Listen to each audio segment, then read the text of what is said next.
Hello student, welcome to my YouTube channel. Please subscribe and like. आज पढ़ते हैं संख्याएं। चलिए ठीक है, संख्याएं देखते हैं। संख्याएं कौन सा है? संख्या टॉपिक आज का हमारा संख्याएं। तो संख्याएं में सबसे पहले है प्राकृतिक संख्या, नेचुरल नंबर। तो ऐसी संख्या जो 1, 2, 3 से इनफाइनाइट तक, मतलब 1, 2, 3 से इनफाइनाइट मतलब अनंत, जहां तक आप गिन सकते हैं। तो वे संख्या जो 1 से शुरू हो अनंत तक के, उसे हम प्राकृतिक संख्या कहते हैं। कौन सी संख्या? प्राकृतिक संख्या, नेचुरल नंबर। फिर अब आपको मतलब ऐसी संख्या जो 1, 2, 3 से स्टार्टिंग हो अनंत तक के, इनफाइनाइट तक के, वे प्राकृतिक संख्या होती है। कौन सी संख्या होगी? प्राकृतिक। प्राकृतिक कौन सी संख्या होगी? प्राकृतिक संख्या। अब फिर दूसरा आता है पूर्ण संख्या, होल नंबर।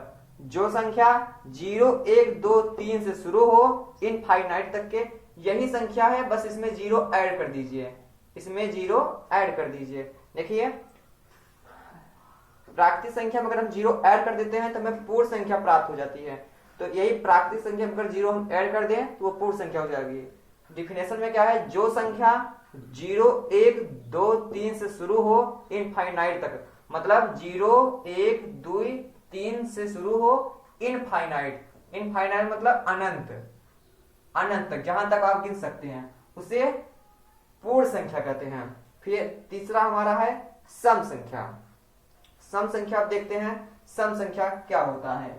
सम संख्या है, आपको पूर्ण संख्या और प्राकृतिक संख्या में अंतर समझ में आ गया? तो देखिए, प्राकृतिक संख्या जो 1 से शुरू होगा वो अनंत तक के, उसे प्राकृतिक संख्या कहेंगे। और पूर्ण संख्या जो 0 शुरू होगा अनंत तक के, उसे पूर्ण संख्या कहेंगे। फिर आता है सम संख्या। कौन सी संख्या? सम संख्या। इसको इंग्लिश में इवन नंबर कहते हैं। Even number. कौन सा नंबर? Even number. सम संख्या, सम संख्या सिर्फ एक तरीका है। देखिए 0, 2, 4, 6 और 8। देखिए, सम संख्या इवन नंबर, यदि किसी संख्या के इकाई के स्थान पर 0, 2, 4, 6, 8 हो तो वह सम संख्या होगा। अब देखिए, कोई अगर बोला ये सम संख्या है कि नहीं, आप बस इकाई का स्थान देखिए। इकाई के स्थान पे 2 है, देखिए यहाँ पे 2 है, तो ये सम संख्या होगा। अगर जैसे बात करें 6, 5, 1, तो यहाँ पे देखिए इकाई के स्थान पे ना तो 0 है, ना तो 2 है, नहीं 4 भी नहीं है, 6 भी नहीं है, 8 भी नहीं है। तो ये सम संख्या नहीं है, ये दूसरी संख्या है, ये सम संख्या नहीं है। तो सम संख्या वे संख्या है जिनके इकाई के स्थान पर 0, 2, 4, 6, 8 हो तो वह सम संख्या होता है। अब सम संख्या के बाद आएगा विषम संख्या। कौन संख्या? विषम संख्या। फिर विषम संख्या को इंग्लिश में कहते हैं ऑड नंबर। विषम संख्या को कहते हैं ऑड नंबर। ऑड नंबर देखिए, अगर ये भी वही तरीका है, सिर्फ इकाई का स्थान पे 1 होगा, 3 होगा, 5 होगा, 7 होगा, 9 होगा। अब जैसे अगर बात करिए कौन सी संख्या है, आप पहले पढ़ चुके हैं कि इकाई के स्थान पे 2 है, तो ये कौन सी संख्या है? सम संख्या है। अगर आप कोई बोला ये कौन सी संख्या है, अब देखिए विषम संख्या किसे कहते हैं?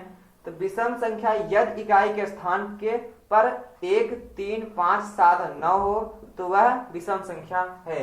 जैसे देखिए, इसकी इकाई का स्थान पे कितना है? 1 है, तो ये विषम संख्या है। अगर इसके स्थाई का स्थान कितना है? 3 है, तो ये विषम संख्या है। अब आता है अभाज्य संख्या। अभाज्य संख्या देखते हैं क्या होता है। कौन सी संख्या? अभाज्य संख्या। अभाज्य ऐसी संख्या है जो सिर्फ 1 से कटे और स्वयं से। 1 और स्वयं से, मतलब 1 से कटे और स्वयं, और कोई नहीं काट सकता इनको। अभी विभाज्यता का नियम नहीं पढ़े हैं, अगले क्लास में पढ़ेंगे, आप इसको समझिए। जैसे अगर 7 है तो ये 1 से कटेगा और स्वयं से कटेगा, और इसको कोई ना तो 2 का पढ़ा आता है, नहीं आता है तो 2 नहीं काटेगा।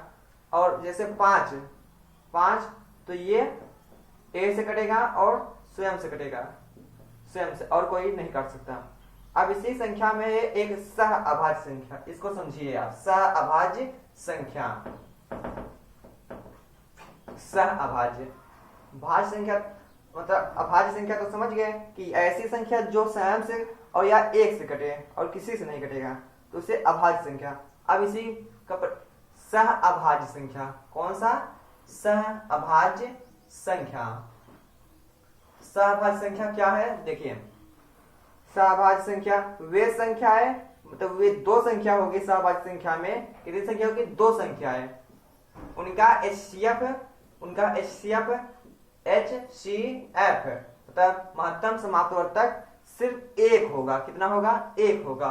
ऐसी दो संख्या है जिनका HCF एक है उसे सहभाज्य संख्या कहते हैं। अभी आप HCF नहीं पढ़े हैं, अगले क्लास में पढ़ेंगे, ठीक है, देख लीजिएगा, वीडियो डाल देंगे। HCF जैसे अगर 7 लें और 3 लें तो इनका HCF कैसे निकाला जाएगा? इसका हो जाएगा 7 का होगा, कितना होगा? 7 और 3 का 1 into 7 और 1 into 3, तो जो मिलता है वही ले लेते हैं। इसका HCF कितना आया? 1 आया।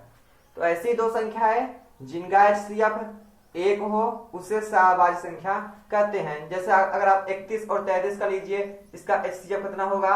इसका HCF 1 होगा। अगर आप 3 और 5 को लीजिए तो इसका HCF कितना होगा? 1 होगा। ऐसी तो समझ में आया है? फिर से एक बार रिपीट करते हैं। प्राकृतिक संख्या ऐसी संख्या जो 1 2 3 से शुरू हो अनंत तक के, उसे प्राकृतिक संख्या कहेंगे। पूर्ण संख्या होल नंबर जो संख्या 0 1 2 से शुरू होंगे अनंत तक के, उसे पूर्ण संख्या कहेंगे। सम संख्या इवन नंबर यदि किसी संख्या की इकाई के स्थान पर 0 2 4 6 8 हो तो उसे सम संख्या कहेंगे। और विषम संख्या यदि संख्या की इकाई के स्थान पर 1 3 5 7 9 हो तो उसे विषम संख्या कहेंगे। अभाज्य संख्या ऐसी संख्या जो स्वयं या एक सिर से विभाजित हो उसे अभाज्य संख्या कहेंगे, ठीक है। और सहभाज्य संख्या बता दिए हैं, जो दो संख्या होंगी उनका HCF सिर्फ 1 होगा, ठीक है। मिलते हैं अगली वीडियो में, और आप इसको शेयर कीजिए, लाइक कीजिए, कमेंट कीजिए। धन्यवाद।